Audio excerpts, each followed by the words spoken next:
Hello everyone, मैं doctor Hardeep. Welcome to medicine knowledge. आज बहुत ही इम्पोर्टेंट टॉपिक डिस्कस करेंगे कि क्या अफीम खून पतला करती है या हार्ट अटैक से बचाव करती है, जो कि एक मिथ फैला हुआ है।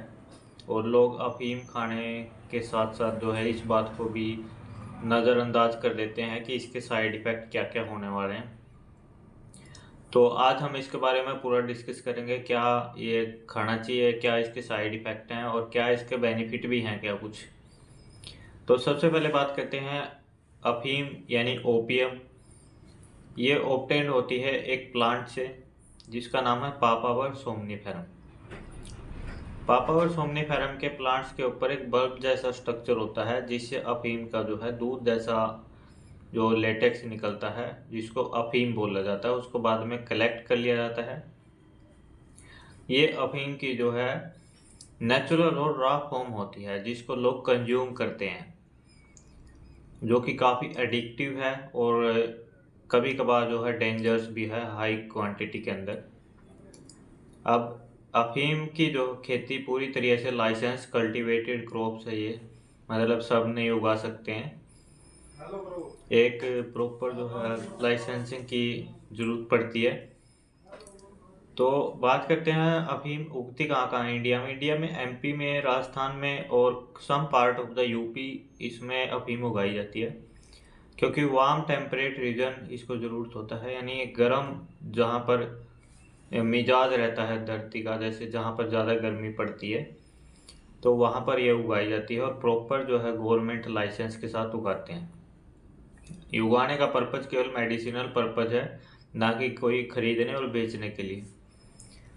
अब और वर्ल्ड वाइड अगर बात करें तो 95% जो अफीम है वो अफ़गानिस्तान में उगाई जाती है, लेकिन वो जो है इसका मॉडिफाई करके इससे हेरोइन वगैरह और अदर ओपियोइड्स बनाते हैं।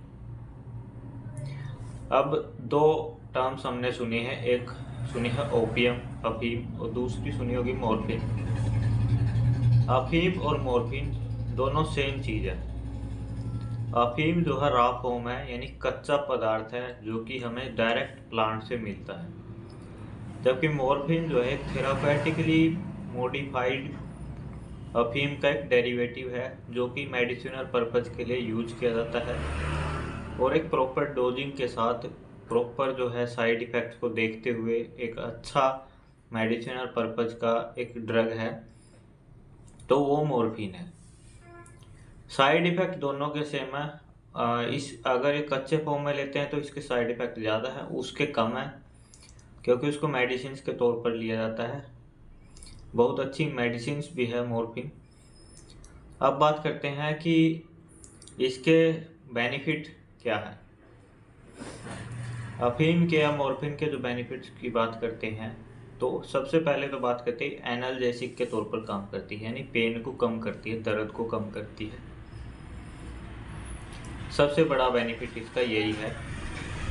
इसके अलावा मुझे नहीं लगता इसका कोई बेनिफिट होगा। साइड इफ़ेक्ट बहुत सारे हैं। जैसे साइड इफ़ेक्ट इसके मॉर्फिन के नाम से ही मॉर्फिन के साइड इफ़ेक्ट है।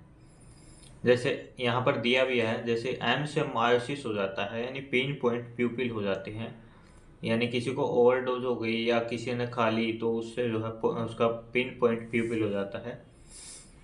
दूसरा ओ से जो है आउट ऑफ इट हो जाता है, यानी कि अपने जहाँ पर आदमी बैठा है वो अपनी स्थिति से ही अलग कहीं उसका खो रहा होता है, तो उसको बोलते हैं, यानी सीडेशन एक तरह का हो जाता है कि अपने आप को संभाल नहीं सकता।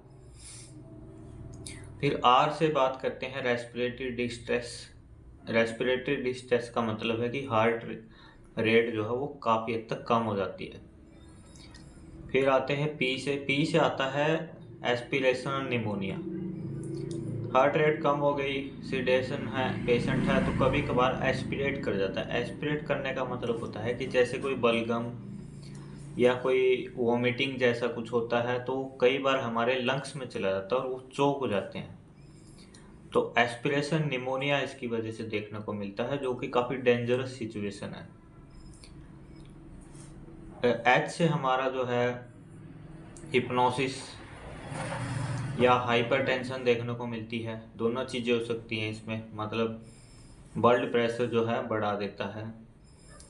आई से जो हमारे इंसोम्निया होता है, यानी बेचैनी हो जाती है, मैलेज हो जाती है, नींद नहीं आने की समस्या। और एन से जो है नोजिया वोमिटिंग होती है, जब बेचैन सा दिल हो जाता है, नोजिया यानी मतली आने जैसी सिचुएशन हो जाती है। और यू से होता है यूफोरिया।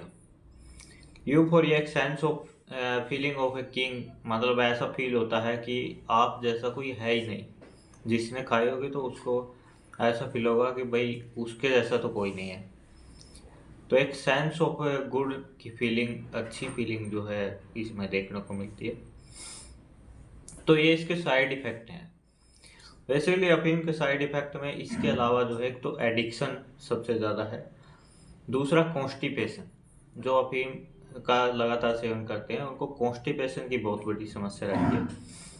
और कुछ पेशेंट को हाइपर सेंसिटिविटी होती है अफीम से या फिर मॉर्फिन से, यानी कि वो खाते हैं तो उनके शरीर पर जो है चकत्ते पड़ना, दाने हो जाना, ये एलर्जिक रिएक्शन देखने को मिलती है।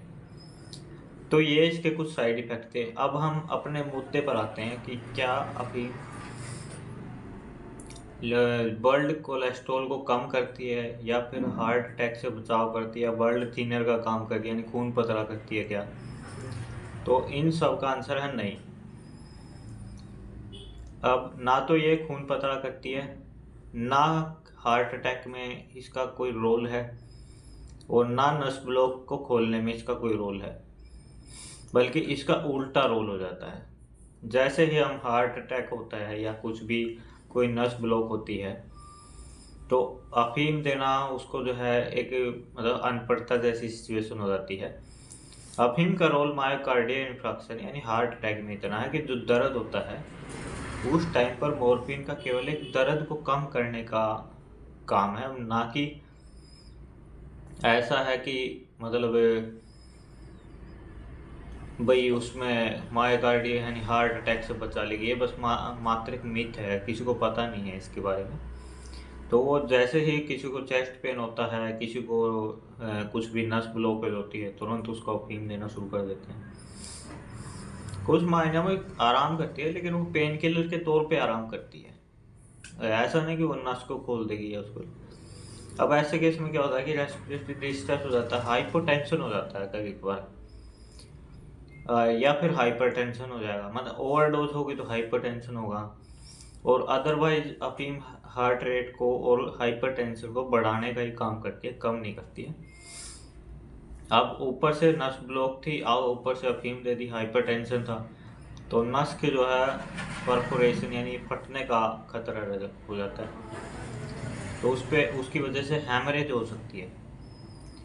और हार्ट अटैक में आपने अफीम दे दी, हार्ट रेट जो है उसकी बढ़ जाएगी और वो स्वेयर हो जाएगा, मतलब ये कहीं ना कहीं फिर आर्टरी या वेन्स का रप्चर होने का सिचुएशन आ जाती है। या कभी कभी जो है सीडेशन में पेशेंट चला जाता है तो रेस्पिरेटरी डिस्ट्रेस हो गया, काफ़ी समस्याएं छिड़ जाती हैं उस मामले में। तो इन सब चीज़ों को अवॉइड करें। और ये कोई मतलब एक मेडिसिन के तौर पर भी एक काफ़ी उस सिचुएशन में यूज किया जाता है मॉर्फिन को, जब अदर ऑप्शन अवेलेबल ना हो। जैसे कैंसर पेशेंट्स में ज़्यादातर यूज होती है, जो कि एक पैलिएटिव केयर के तौर पर, मतलब उनका कोई और इलाज नहीं बचा है, पेन इतना ज़्यादा है, तो मॉर्फिन की जो है टैबलेट का यूज किया जाता है। उसमें भी अफीम डायरेक्ट नहीं खिलाई जाती है, मॉर्फिन की जो टैबलेट्स आती हैं उनकी अलग अलग स्ट्रेंथ होती है, 5 mg 10 mg से लेकर, तो वो दी जा सकती हैं। तो ऐसी गलतियां ना करें कि आपने किसी को ब्लॉकेज थी, अनपढ़ता वाली बातें ना करें, क्योंकि हाइपरटेंशन, अगर किसी को हाइपरटेंशन की समस्या और आपने उसको अफीम दे दी तो उसका बीपी बढ़ जाएगा। हाइपोटेंशन है, डोज ज़्यादा हो गई तो उसका बीपी कम हो जाएगा, रेस्पिरेटरी डिस्ट्रेस हो जाएगा और पेशेंट मर भी सकता है। तो ये इसके बारे में डिस्कशन था। तो बिना सोचे समझे ऐसा कुछ भी ना करें कि अगर आपको मायोकार्डिया या हार्ट अटैक फील हो रहा है तो आपने तुरंत ही उसके मुंह में अफीम डाल दी या चाय में मिला के दे दी, तो ऐसा ना करें। तो यही आज का थोड़ा सा मेरा डिस्कशन था। Thanks for watching. Please subscribe the channel.